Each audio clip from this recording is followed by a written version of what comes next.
Hello, and welcome to another Behind the Poem story from the collection of poems entitled Between Hindsight and Foresight. Thank you for watching. This week's poem is Fear. Now, it's a very short poem, and it's a relatively simplistic poem, but that was intentional. Fear is part of a series of poems, some of which are included in the collection, where it was a university assignment.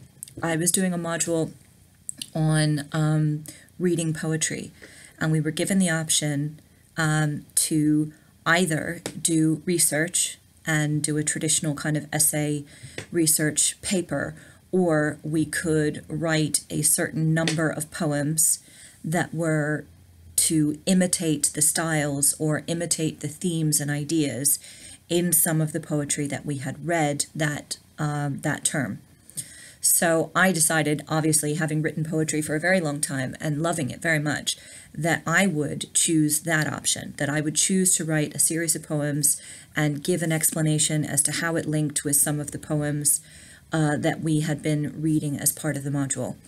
So Fear itself is meant to be an imitation of William Blake's poems. A lot of the poems that we read in that module and a lot of the poems that people have read in studies are from William Blake, who was writing between 1757 and 1827.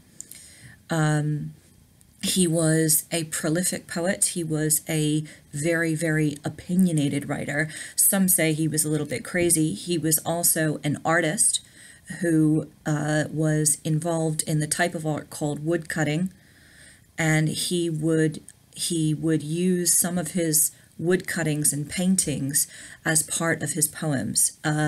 His most famous work, I think, is probably the Songs of Innocence and Experience. And those poems are illustrated with wood cuttings in some of their original form. If you've not read much of William Blake, I can highly recommend his stuff. It looks simpler than it is. It's deeper than it is. If you are not into ideas about how society is whether it's natural or urban, then it might not be for you. But a lot of it is really kind of pretty pastoral stuff, and a lot of it is showing his opinions on urban culture and city culture and religious culture, where he was writing in the late 1700s, early 1800s. When a lot of things were becoming more mechanized, when a lot of the cities that we know now were coming to be and building up.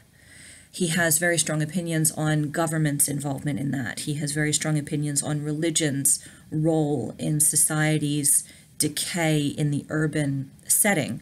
He was much more interested in mankind living in a more natural, pastoral setting, out with the fields and the forests, living in balance with nature.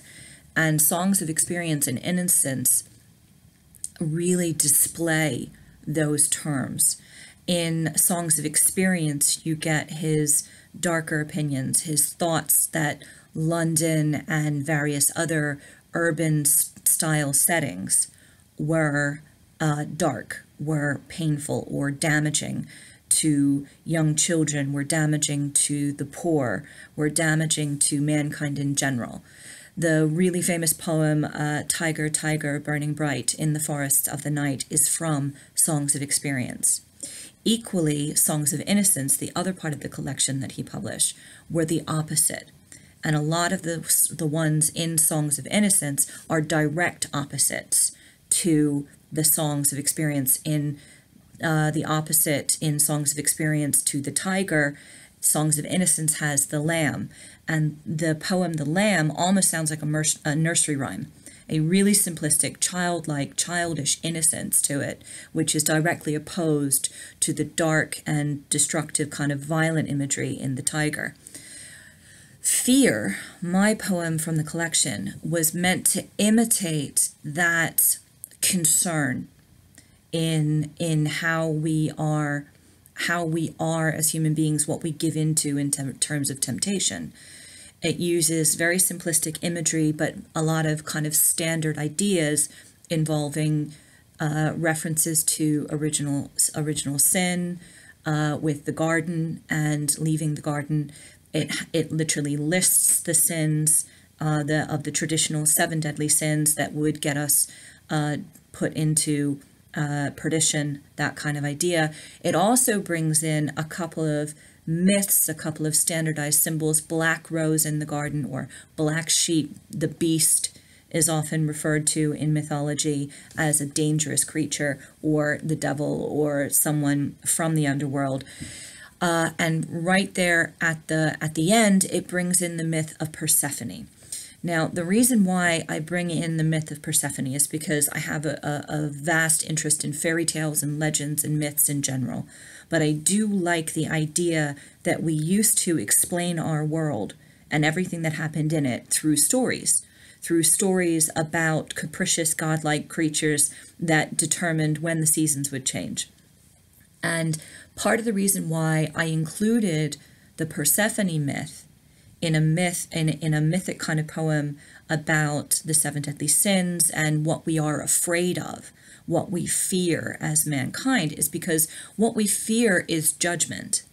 Not just in a religious sense, although a lot of people who follow various different religions do follow religious tenets in order to avoid punishment for what is perceived as sin by those religions.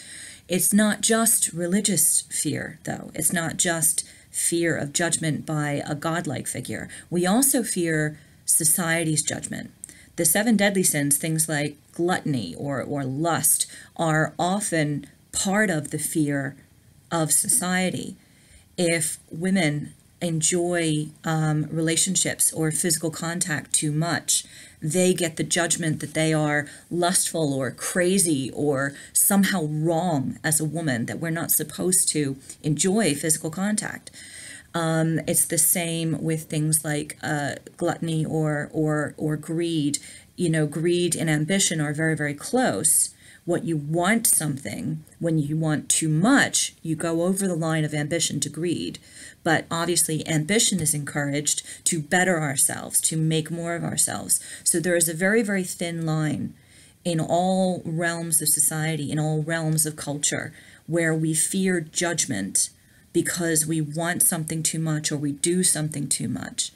Now, in the myth of Persephone, she gets captured by Hades to be his queen. He wants her to be his queen. Now, she is pulled into the underworld where she can be trapped if she eats or drinks anything from the underworld food.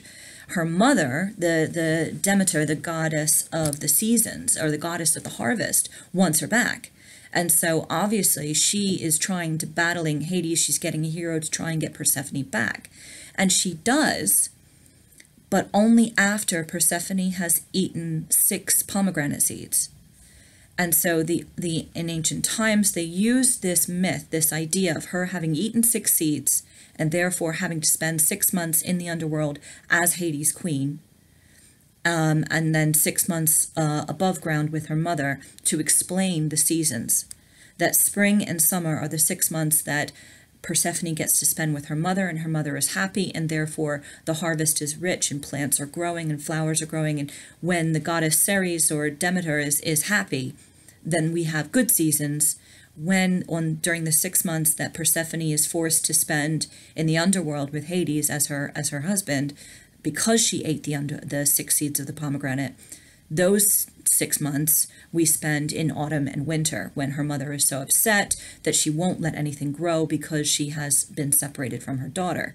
Now, that explanation is quite interesting, but it's also quite linked with the overall idea of fear, where we are afraid of tasting too much of the forbidden fruit, not just in original sin with the apple, but also in older myths with the pomegranate. You know, how much of the forbidden fruit do we dare taste before we get that judgment?